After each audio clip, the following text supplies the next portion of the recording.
Premtobre ha Adom TV we mamo ha braso se we Premtobre Kasee bo ye de eba ensam no edroso de edimo akotene ye beko new plan station bus stop on mo na ye kasai national security name penifobia Ghana Police Service much nipa miensa adwadifo so a edidwo ho nyina no wo mapam mo afri eho edanchan a nipa nsia na kwanhye siye ewo entotroso kokenya se empotem hodom no wo munya wo muti edidi mo biempra ya eho nsem enso aba na achim asia kwa miners association ye kase mo chese ensase ekes ne beye oha na wo matumi aboa ka wo ho aboma wo magiese wo makoye ensase agalamse se no wo masiesie ensase no ensem ne bi eka we ho wiyi bidimu amane nyina ema se Premtobre Kasee bo Kasee kwa ni ma aye Premtobre Kasee ebeba sanso na nigisem na obi man so amane bo edin amegye so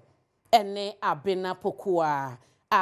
when near Uko DSTV no Adom TV channel 280 and a Go TV channel 119. AdomOnline.com dia kan ye de go ho ya no akenkan bia mame. Be ba sisia. Yen shem na sia ye fiti won kran ha ya na aye postifo na national security sanso na okan kwe south masin mu mpanyefo bi atiesi monten so omadwuma ene so omo makromate nipa aboa pem so wo yakwan mu nyina no mu yi wo na kɔ new plan station a basop nipa miensa bia no moto ade ho omache wo mo adwadifo dodo no asa no magye circular fa no so no omapam mu nyina firi ho baby amigine new plan station anymore baby a bus stop wa ha omanfo ebetwen ahyen na yenyanentie se Accra Metropolitan Assembly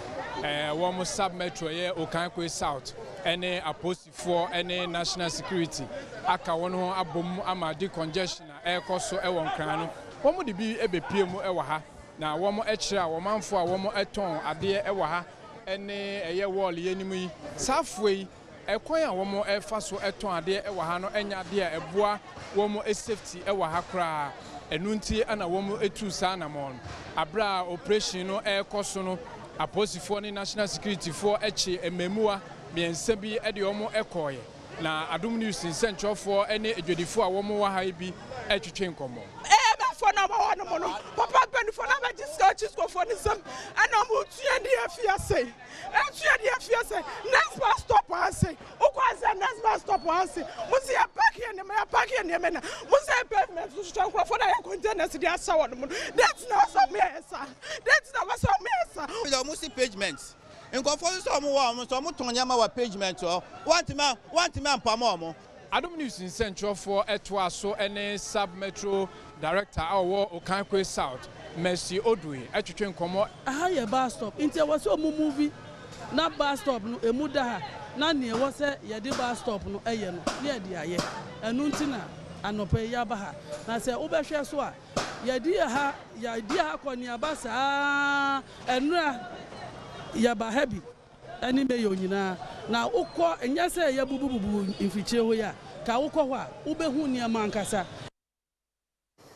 penya wono na bankan se oye mayor na eno chinsu no penyefo bi eka ne ho che setu omo etu adwadifo fi kromu no enya de ombe ne da kra kope ba biatena omo beto aso abo akire akosi so ombe kunu se kromu da ho adwadifo ni nyina so afiri ho no.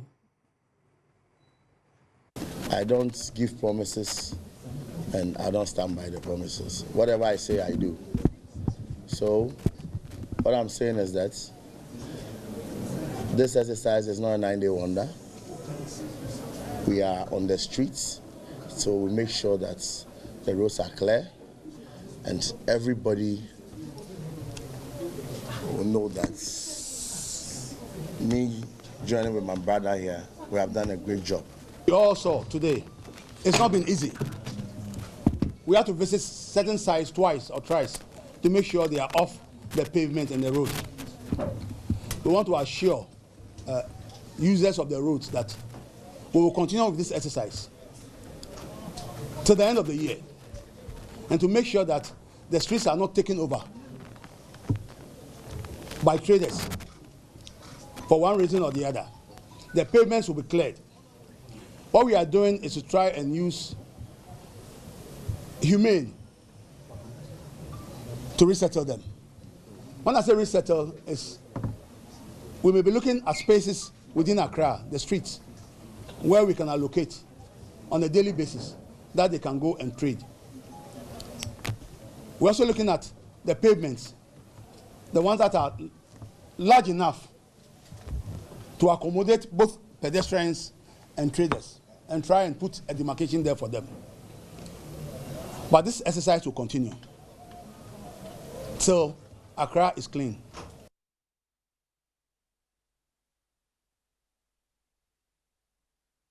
For I have a man telling me now, Quenchia be a sia, send me no, and na enya sa Quenchia, e Kenya say a quantotroso, a quantum pono, ma Nyamia drum, ni pensia ne was a shiny muninano, will be a one tea, will be a home anka, one no enya womuti edidimu. Ashemi nua ishia nkwanhia e won totroso Kenya se kwan so a ewo ahafomantem mu no ni pensia wo mu e na redidi won ho afofia won ho anka e wesa kwanhia ni mu yamani boni samia sare ene asidu calling sa wono e na no wotu Toyota Hilux and registration number e BR42-25 yana enipa num ewo mu no e kire mu se me fi tosa besa ko Kenya ase ti me fi se na eba ono fi Kenya ase besa contract so nti ono no aba me lem nti ono no say back to the lem me ma try say me ba me side other side say no dey net 20 ma me na me dey no ko bom me ka na dey nipa 5 na team obi a ho anka anya hwe me free for sankware na me ba ntotro so aba ba ya adwuma nti me free Kenya ase me di me lem a me be se na ntotro so driver insu fili ni say ko Kenya ase me nim dey baaye me wan say me branch ya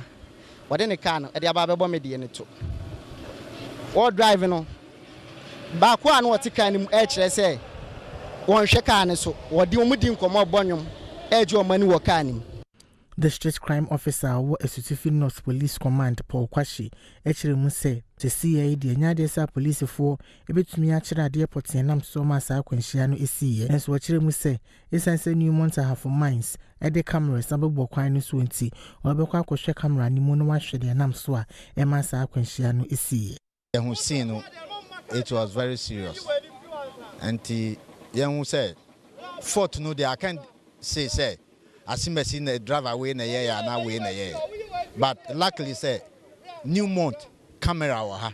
enti ebe boye pa yi enti mi hu drivers no me advise you say all the drivers coming no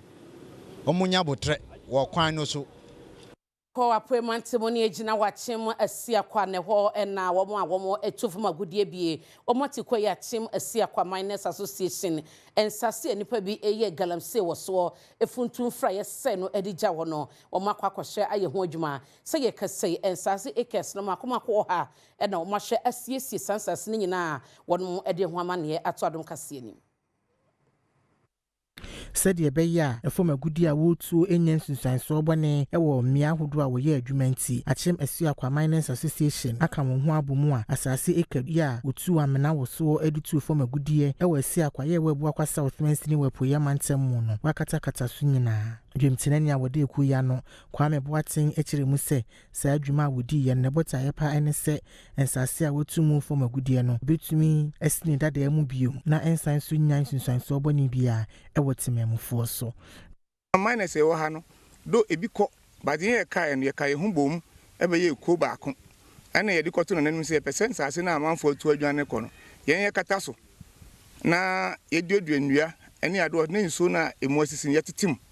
na nanso ji yetum se sa na ye de ye nkoso ana ye ye enne maba mabehu dwuma papa asia kwa miners association ya ye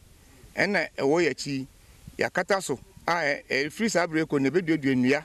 enyina waso George Nkansa dakwa etwotrofo ema esia kwa miners association yi wono so ne kasa yemu ene wakato aso se eya dwuma ya ye no mo senchirofo no mo de bekọ abon dewura mayen no bi ehu nwuma pa ya ye na ye san Bafford ba be adwuma sisi adwuma so ye ba be no ye ba be responsible mining ye ma me 2 and 9 months no ye ba be 2 ni yakata so ye nkokwa ye men ensuo ho eno na ye hwe nim se mo beboa yen na ye nsaka ye adwuma back efise no na ye didie de hwe amanfo kro ni nyina no na ewo adwuma wa no ye no enswani enokre na enswani nso enti o sopo ye no ye nso ye hu se enswani enti ye beka ye hu bom se ku ɛbɛyɛ yɛn mfomsoɔ bɛkɔrɛte yɛn mfomsoɔ.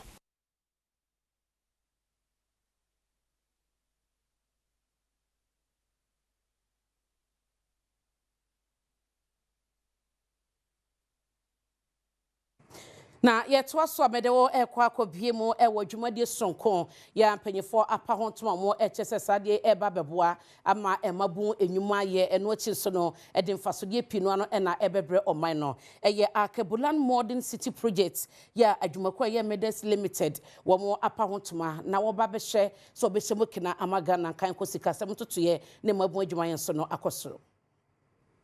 Alkebulan City Ghana Development Project no wonom eye ne se honom ebe abefu kuro na wobenya abefu school ya adesuafo free crèche ekosuapon mu ebenya kwanya akosua de ewo mu obesi ayaresa bia wode helicopter ene beye emergency services ewo mu panyini a wono ena woda Medes Limited ano ene amane boni ahwehwe nkomo ekire abotayenti a wonom edi sa adwuma yi. This project is a multi-billion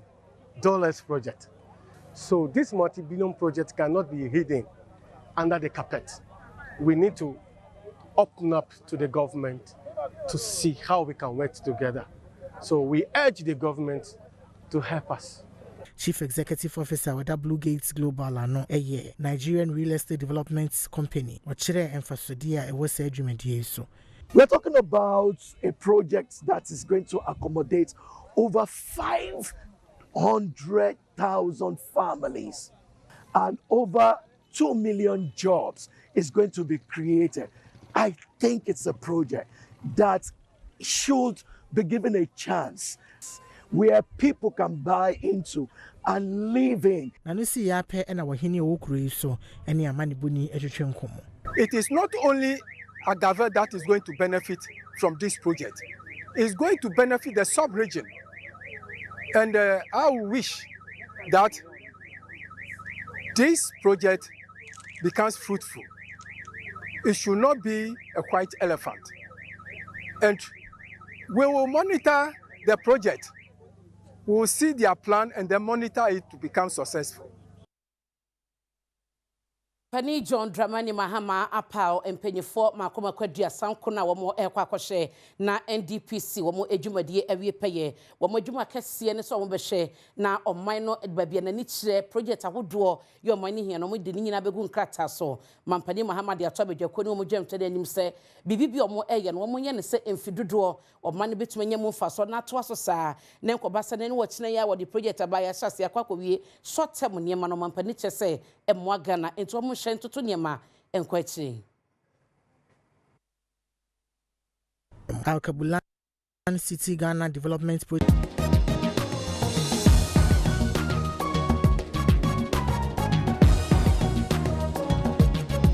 Enipa duasankunu a wonom ewo abedwakuo yi so no Dr. Nimwe Thompson ene wonom dwemtenani na mampanyi Dramani Mahama echire mu se sa 40-year development plan ene existing plans ahodo no abedwakuo yi asede ene se wonom ebeyi mu sesaye sede ebeye a enema bi atemamfo ehwehwe no wodi ebehye mu. Since the completion of the 40-year national development plan in 2017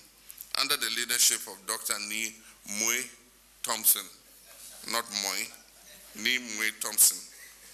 who now returns to chair the commission, other frameworks with similar long-term ambitions have emerged. Notable among these are the Ghana Beyond Aid Charter, the Ghana at 100 Long-Term Development Framework, and the Vision 2057 Perspective Framework. I urge the Commission to consolidate all these various efforts into a coherent, inclusive, and forward-looking national development plan. Dwemtenani a woda commission ano Dr. Nimwe Thompson ede atoma mpanyini animu se saa bidwakui wonum ebetena ase na asede a wode ama wonum no wahwe aye ni nyina. There are 37 commissioners, a reduction from 49 in the past. It may still seem large, but they work through 8 subcommittees in the following areas: the economy, with the focus on fiscal and monetary policies. And here I'd like to give a nod to the 2 men of the moment, Dr. Forsen and Dr. Johnson Isiama. We will be working closely with them in drawing on their experience and knowledge. Na wachi echemu ya na ebeto jase Ghana Immigration Service ati Simontin so ama nkwada bi omo jejina kasa ho SS nyema wo machichi san nkwada ni nipa dodo oche wo no emu ha mochichi mu aduosia eye nkwada ne saso eno right apia cha right international wodi wo mani mu etoto wo nyema ehwe nkwada fa hodie so be shemu kena echese obisa sede nkwada etebia etie na wasanso de tudwase wo mo hwe no wo mantete nkwada bia fa hodie so esanse bansa no a na cheso matete mraso Emra ne nyina Ghana de ne nsa hyase ne nea yankasa nso yaye ne mra wo mamu ha no e kire se bibia ekoso akora brabom anase edi hawa anase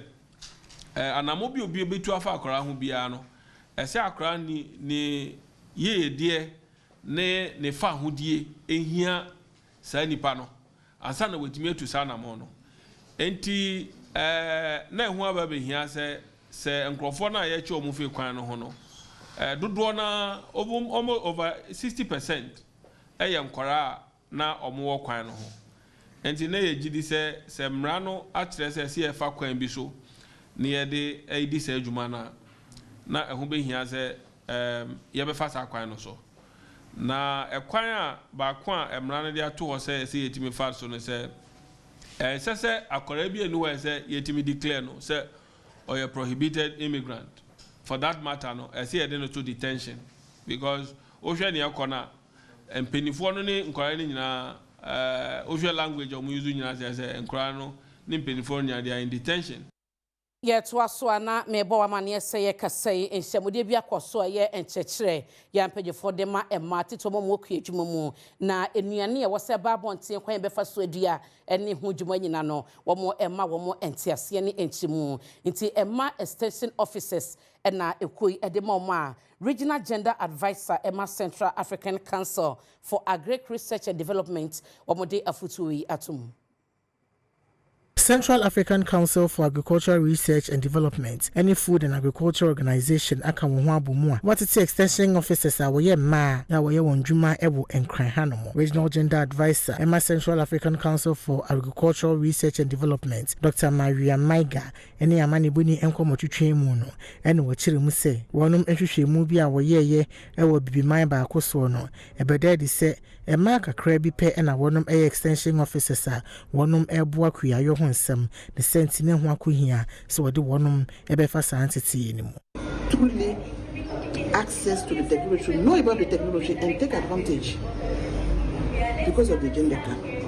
Also, compared to men, we realize that we have less female extension officers. This also gender gap, in extension services. Dr. Komla Ganyo, a technical advisor, Ewo Koraf. Wachimu se, sa workshop wa wayama wonomono, ebema mano akwenya bibri, ama wonuma juma woye nwotumpong ewum. From our culture, women are not allowed to be educated. People consider that women's place is at the kitchen. That is the first. And the second is women are not interested in agricultural higher school. They prefer to go in communication, diplomacy, and so. Medewo eko adanse asokwa ne ho na NDC mabuni bi owo no modi atoma pani mahama nim eso guso ehwe nim so bebodin no amoma ban krache pani na de omo ehhehwa ne se obebo owura bi adodo na frɛ no eye achinchin edin eso no na me ban krache pani sanse suma wasom party no kwadi a wadi ama ene mo a waboa no osusu se brasa wo so no so mpanyifo esena ni munyam. Zekadai Bwadu, Kasama former NDC Amanyoku no, one of youth wing, was signed so NDC Amanyoku youth organizer, Ewu, Asokwa DAJHS1, what they are two one of Emrashe Bedreni, and Muse, a bread tosumi, Nuniam and Penny, as Yabu Frudi, Amana Babe Mensini Cratchino, one in whom free Musa de Beya, Urana, one of Mepenwono, Mampeni Beboni, D. Essence Urano, Wabua, one of Mensinino, Ewa Konya Sahu do be so. The farmer Surama and Tia Eto, Yam Penny for a Waslo. I am President John Domini Mahama. I am your chairman, General Asenukatia, and your secretary, Fifi Koti. Ama Emoto, Oman Kama, I say, aya adansi youth aya NDC for me am gina ha me youth organizer for baby no aso jan yachi wa ya wo branch na ya asema ya kanyina no panyina ne se nyame adom ye DC president ebo nipa din se omra na ye nto ne so aba na wo ba ye no assemblyman for na ne be anto ne so aba oma nyina ntu percentage se onya no wanya na emom no ye nya ntete se omo pese omde ne din ba na youth e gina ha pa kire se mo de obi foforo bi din baba dia ankaye de susu se kamofa nana acheken emla Kenneth Boachi na yɛkɔ enwomasua mu a ya na kyerɛkyerɛfo asodie kɛseɛ sɛ bɛyɛ na nkwada bɛnya nimdeɛ sonko no atumi anyini abɛdi ɔmo dwuma bi a dɔm akoma so dan so panyifo de ato dwa sɛ ɔyɛ kyerɛkyerɛ na wɔkyerɛ de a ɛwɔ sa ho ne die ho nsɛm so adi akɔtene ɛwɔ de kyɛ mu nkwada nankasa ne padua ho ne die ɛno akyi so no mpɔtɛmpɔtɛm ahodoɔ ho ne die no wɔse ɛho kyerɛkyerɛ no ɛnɔɔso na nwura nkwada ne ti no mu nyini ɛmɛbɔ mpɔtɛmpɔtɛm ɛho ban Alex Kofio Drew aye penyina wo hwehwe se general manager woda Resource Mining Ghana Limited ano abra adwumakui ene Manale Hospitality kan wo ho bomu a wode aniama bi ekoma adesuafo a wonom ewo primary schools miensa ye wo mpotemu honom no ene wode tu dwa se agye se wode adesuafo efantetie ma wonom hunu ne nti ehu hia se wodi wo mpotemu eni samre ya wo hwe season ya wo mu ya eyensutobre edu samre ya malaria cholera ene yade ahodo bebre enam atiatese ntise ahonisem no ewo fem a eno nso so ebetimi ede ayansusanso bone abre asukufo no because baby a wotena usua de na wudidie na woye bibia de e wo se ebe make sure say eho no ahondie no be dey ebetum pon ti ebe sere ye teacherfo no ye wo schools afana nyina nso say omomoden no mu ni wo nkola nanim no mu peda bi nsi wo no mu fanye clean up exercise enye da kope but ombetimi aye no continuously Ahmed Jamal chichini ewo German Methodist Primary wada adwumakui ase to de saa nia me ababedum wonum school no ye school no ye se nyina na mu na meda omo ase edikai no me de nyankopon adesrede e ma omo adwuma omo ye se enkoso ada nyina nso no adefefede obde abekye no bokọ nso aboaboa yen ama ye school no nso atumi enya gina papa agina ewo ahondie mu this year Yakopon edimu ehia wo mo school miensa na o ma afefere amaye no ye school na mu eda o mase enti be hwa aye so yie ama atumi ache se de be ya afofo so o mu enya bi no o mo so enya nkaye se o mo so o mu nya bi no so o mo bi so e de amahom Medewo Eko National Service Authority ehonmo na wo adwumadie se wakọ sukuu suapon bi na wawie wo so kokoye 1 year eno na ye wo hyese obeye sa national service no na mpanyifo ekwakohye ho ntotoye na ye board no na wo apa wo ma wo soye na enam so masofo no hwe mabun ye die so jojo pareado ade afutu amadwomtene ni so mo ekọ no wo madwuma mo ko mo kohye post ni ho asem nka se obi akọ no ba bi oje entitiye no ehọ no mo empost no nkoje eho ni mudie eni wosie hunu no na emwa Ghana nkoso Board foforo a wobeda National Service Authority ano esaf na mu esaye no na so afọ share youth development and empowerment so George Opariado edito abedwekuye yi animu se seseyi a wonum ene woba beda asoye no ano no omomodian se wonum a ode won ebekọ miamia so nkoye adwuma no obemu wani edi won achi esan se entete a obenya no ebeboa wonum wankasa na ne nyina akenfoa aboa omanyi impumtu National Service equals bebe crabeshe and baby abefu niema edu no yet me koson ye niema manka say ya no ye ne se ni aboka ana ya ne se na obi asebe ye ze di wo payroll mu idi abeshe payroll si board ye charge am say and baby abefu the technology edu no on leverage on technology no make sure say niema boni akoso ho yi na e bi nkoso bi na on hwe say adwuma na yɛde nkɔda na ekomu ne nso so no enkoye tete ndwuma yɛse kwachara de obi wɔ a de bia ɔyɛ chemistry or university I be a Food and Drugs Authority na the skills and be here de na kɔto school bi da mu so kwachara de na meanwhile so near wo chemist ana baby a here the skills pa ɛno de yɛ ɔmonhwɛ na sa ne ma ni nyina NCBM Emmanuel Okaiminta board chairman wada ekofufuro ya wati ano ekasa yemu ena ohye bose ghost names ya na ewo no maso ye hono no obehwe no watu ne nyina ase nipa ete body so ete chief for nko na ewo body so yɛne director general ne deputy sebetena se na nsusuye die bia on person de bia ebeboa Ghana national service personnel no ebeka mo ho ni ayi ama na yefe o national service o Ghana krom ha de nipa ebi adwen cause ye ghost names minister kasa o ti asema minister ka the minister ka nyina ne say transparency yebebo ye ho modin bia se de ebeye bia de ma Ghana fo ayede ehu de eye na sawko apomuden efamu a ohaw kese ba ko ho no mo eye sawmo ebenya anudefo mo makwakogye ntete efa adwene mu hawo ene ne hye eno achi so da kande e wose sa nesefo yi ene adokotafo ne de bedi dwuma ebi ne ho to da bia ba bi kro betena kra ye dwuma no ebi ne ho eba no mental health and panyifo kyese ho hye ene ho akade no ekofom nti wode ade se to abanyanim se ne se de depression ne ade ekoso no mamoni akosa fa ho amoma akade amantete na nkosoro a ebetumi ade omane dempa wapomuden efanim Obepiem ewo omagene mu a ohanchichimu eye edumiensa eye nipa wonum ewo adwemhaw nenumu ena ohanchichimu miensa wonum chirimu se womode ne de ahadwi papa enam enoso ena Kumasi South Hospital fimpinu ni edunum obie wa tena ye kese a ewo eye hospital ho enumu ena maami na omi blankson edeto Adom Kasee nim se erikame ese bosumi bia no wonum hwe nipa aduasa wonum wo adwemhaw eno eda nchen okupiem ewo tafo aban ayaresa bia panyipa oda anoye odeti anaba eso de tu Adom Kasee nim se wonum eni bia won betimi age wona owo adwenimu house wo sa won yade woni Adom Kasee ebo ho komosi Tafo hospital eye hospital bia achepa yehwe oma omo adwenimu yare nanso yewo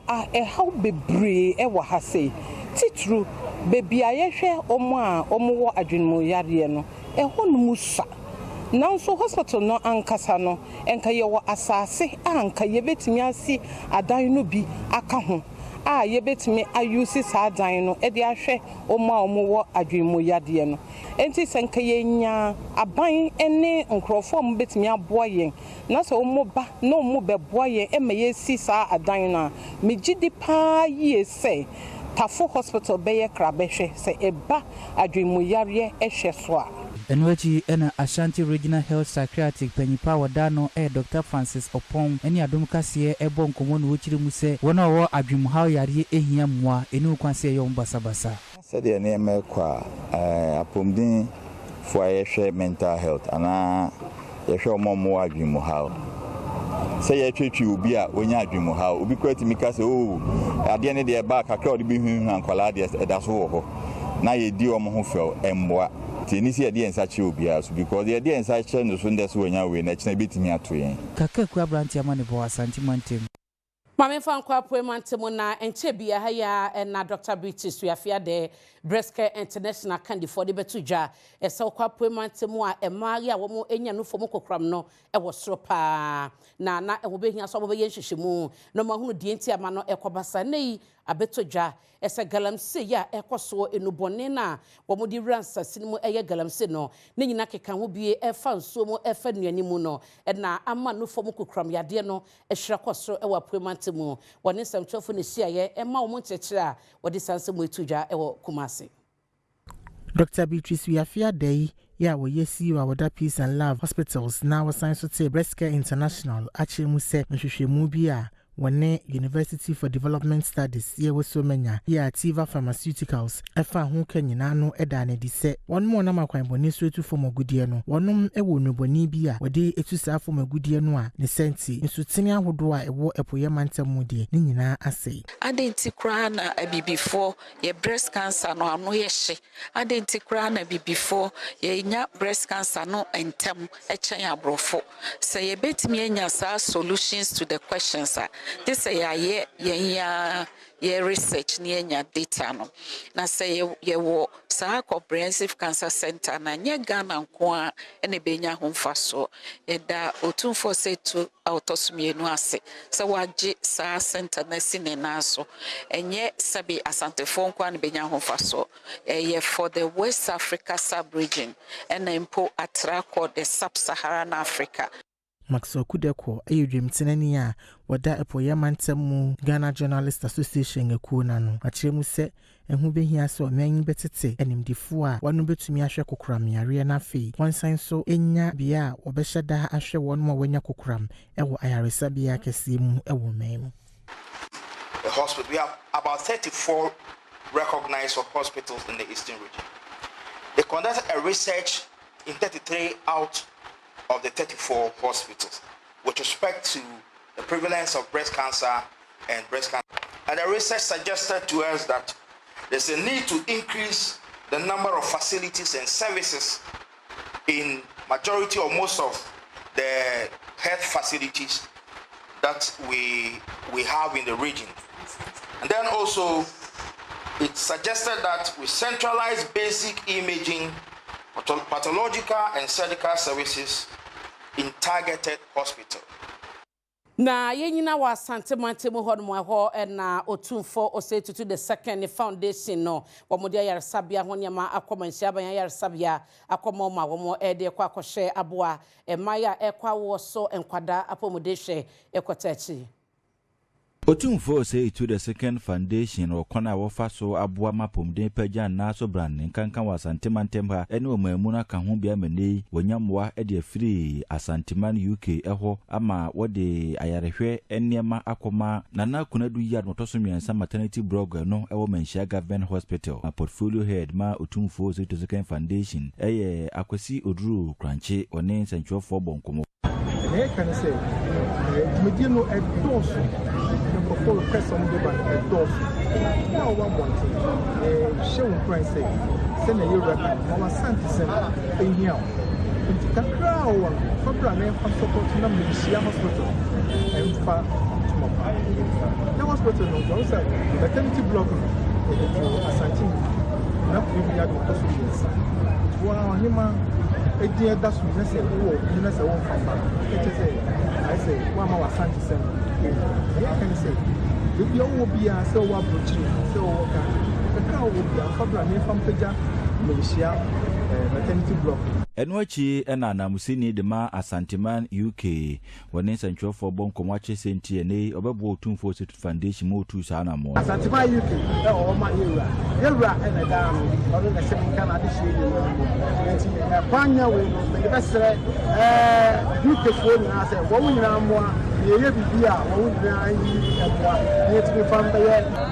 Manhyia hospital na yewra ni so ade hu akose Manhyia fa no to ma petra ati na Adom Premtobre na asono prince oso asiedu ewo tudu se no wo hwede ekoso adwadefo ya yepamo mo firi kwamu se de kwamu ada ho na obia ekoba asen ekoba no ewo de ho amane eba ne omanfo bi so edi nkomo.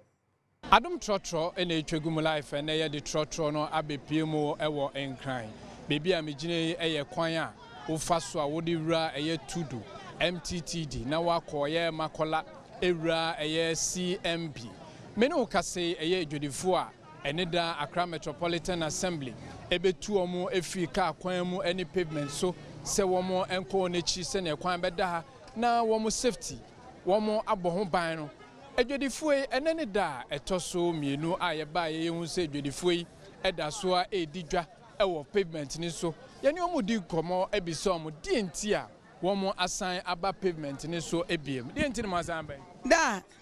ye bibia ne se last year said they were mobile no mo se ye wo lolo kwan so to womo na betwa line we ma ye say ye mre pavement enti baby I womo na de ma ye na ansa yakoba say ya ba lolo kwan enti ye mra back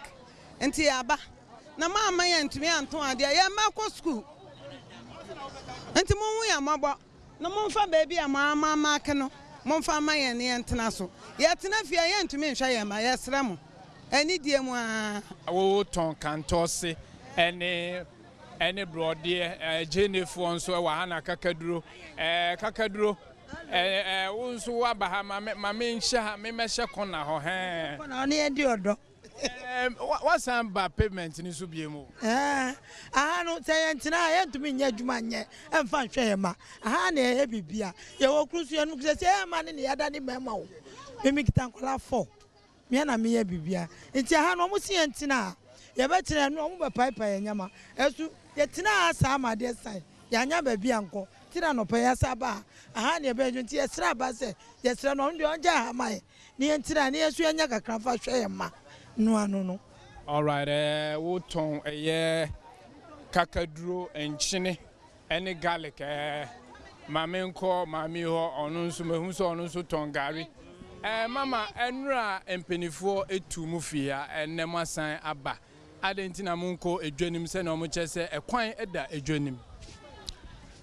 dampacho ekwan na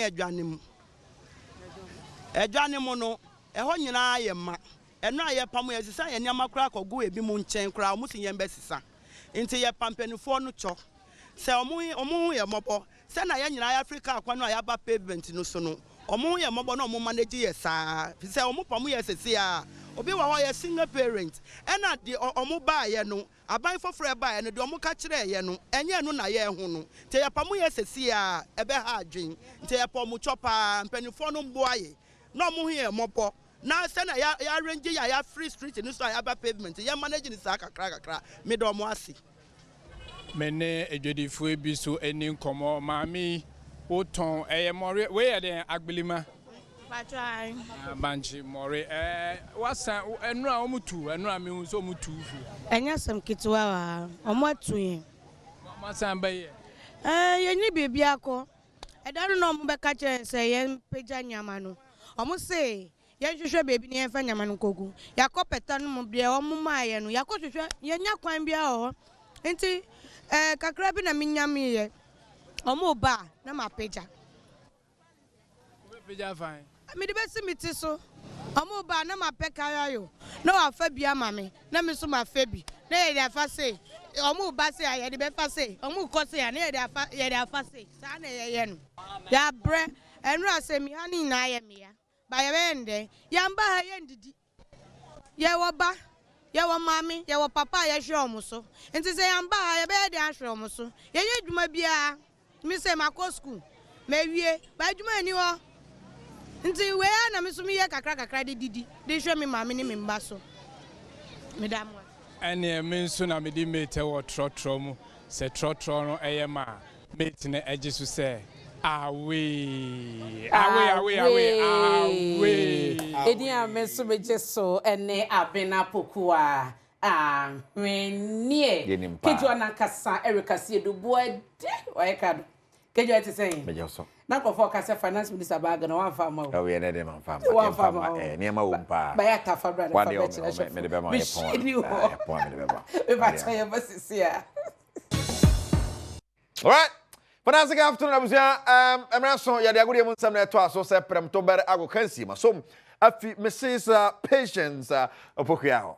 Na you fly, o ga se be ka dwamna. Mrs. Patience opokuya dwamna e ho na me de agudi mu nsam ebro. Na nawie, unim se na nwumre match kese ba ko Europa League final funufo mienu na ehia. League ni menkoye, but this time around akopie mu Europa League ni ma United are competing. Tottenham so lusu ba akopɛ when the wali was Spain yasam ketwa now ka sami kadira wo bo German wo bo Real Madrid de pen ade ade a wo the prediction about boys mo fam pen wa kyerɛkyerɛ mu se penalties kura bɛba mu ama wo so no waso da ye bi da na waso na obɛkyerɛkyerɛ mu no o kyerɛ mu wie no mistake wo say e bɛkɔ penalties na United a win sami kadira ade no man video na me hwa de sami kadira okay abi kwachi ma me hwa de eti wo say ade no ɛbɛyɛ draw a draw na a penalties United be win 8-7 on penalties. Nyankopon ayachre no. Ti o hwɛ me a fa kakra gu so. Edi wa nya me a ɛsɛ me kadira na na diu. Ba edi so a me na me kan me na me ka se twa na edi. So, eti kadira hwɛ da nimu ati no so fo di kakra o mo no ano obobo nyina na pempai bo pa na ade ade. Ti correct score aba be to penalties. Ti o mo chese